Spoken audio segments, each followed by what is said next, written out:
Genos, Mumen Rider, and Saitama battle against the evil underwater emperor, the Deep Sea King, in this week's episode of One Punch Man. The fires burn hot and the punches explode in this week's action-packed episode. This week's episode not only had some amazing action and choreography sequences, but was also an inspirational episode that speaks about what it really means to be a hero. The episode wastes no time in getting right to the action. It opens up with Genos fighting against the Deep Sea King, which was probably one of the most action-packed parts of this week's episode. Definitely had some of the best animation, and the hand-to-hand choreography was pretty freaking incredible. Both characters got to do a lot of cool moves. Genos just immediately punching the Deep Sea King in the face and sending him flying outside of this safety center, which left this massive hole in the wall. The Deep Sea King coming back, grabbing his arm and punching Genos in the face, which ends up ripping his arm off. Genos coming back, uppercutting the Deep Sea King into the air,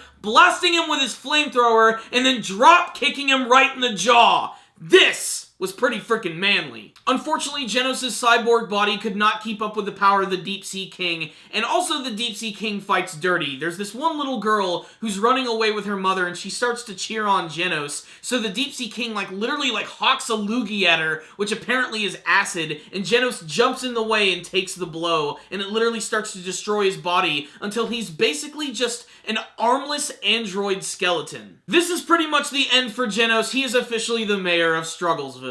Luckily, the greatest hero in the entire series finally returns, and that is Mumen Rider. And when I say he's the greatest hero, I really do mean it. His spirit is so incredibly cheesy and inspirational, and you just can't help but love this character. The build-up to him fighting the Deep Sea King almost made it seem like he would possibly stand a chance, especially when everybody started cheering him on, but Deep Sea King just ends up knocking him out in one hit. Still, he never gives up and actually ends up landing right in the arms of Saitama, who just completely annihilates the Deep Sea King. This is a really funny and bittersweet scene because you're sort of expecting a big spectacle, like this is going to be an amazing fight through the city, but no, Saitama just ends up getting right in his face, punching him in the stomach, which not only leaves a giant hole through his chest, but also gets rid of all of the rain and rain clouds around them. That's how powerful the punch was. I also like the little detail where the Deep Sea King's crown was actually flipping in midair and then it finally landed as soon as the attack was over.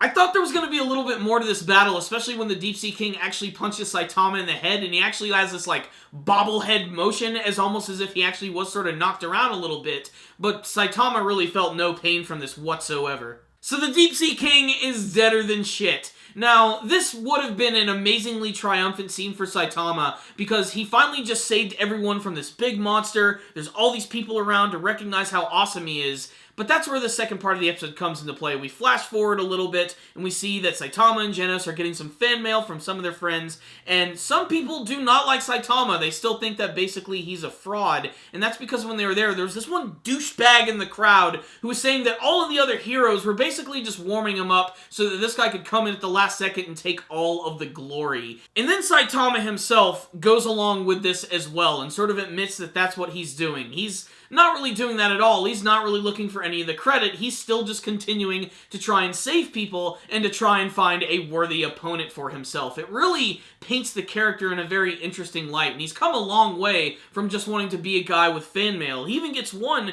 that actually thanks him, but he doesn't really express all that much emotion about it.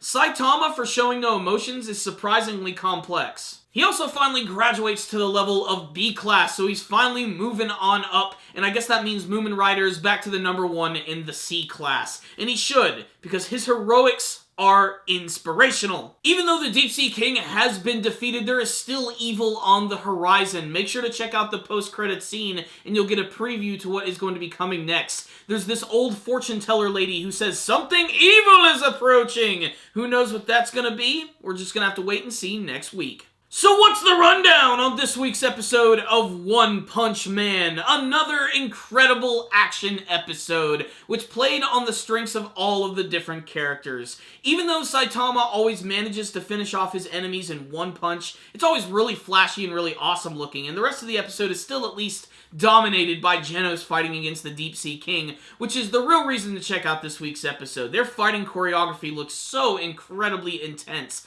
I love the hard lines. I love the crazy camera movements. I love all of the destruction. This series really knows how to do some amazing action sequences, which just really get your blood pumping. One of the best action anime that I think I've ever seen, just period. And outside of that, the series also has a lot of heart going for it. If not for the Mumen Rider scenes, but for at the end when Saitama is talking about the fact that, yeah, he did step in at the last minute just so he could take out this guy and look cool. This series has a lot going for it other than the action. It's got some amazingly enduring characters.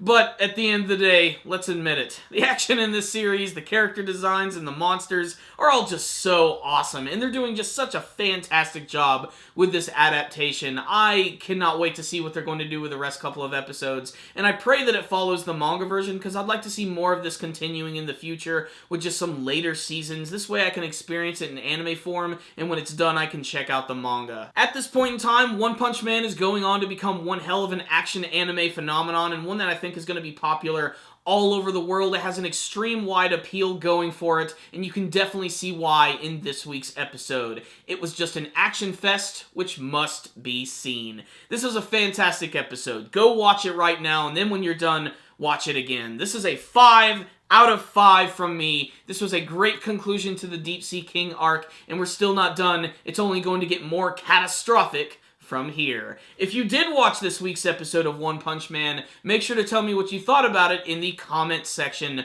below. What did you think about the final battle against the Deep Sea King? Did you have a favorite character from this week, whether it be Genos, Saitama, or Mumen Rider? And what's this evil catastrophe that's heading for Earth? And what do you want to see from the rest of the One Punch Man anime series? Make sure to tell me in the comments section below. Thank you guys for watching this video. Make sure to like it, share it with your friends, and subscribe to the channel. That way you'll be able to see all of our latest anime and manga reviews as they are released. You guys can also check us out on social media. Thank you guys again for watching, and as always, stay dandy, baby!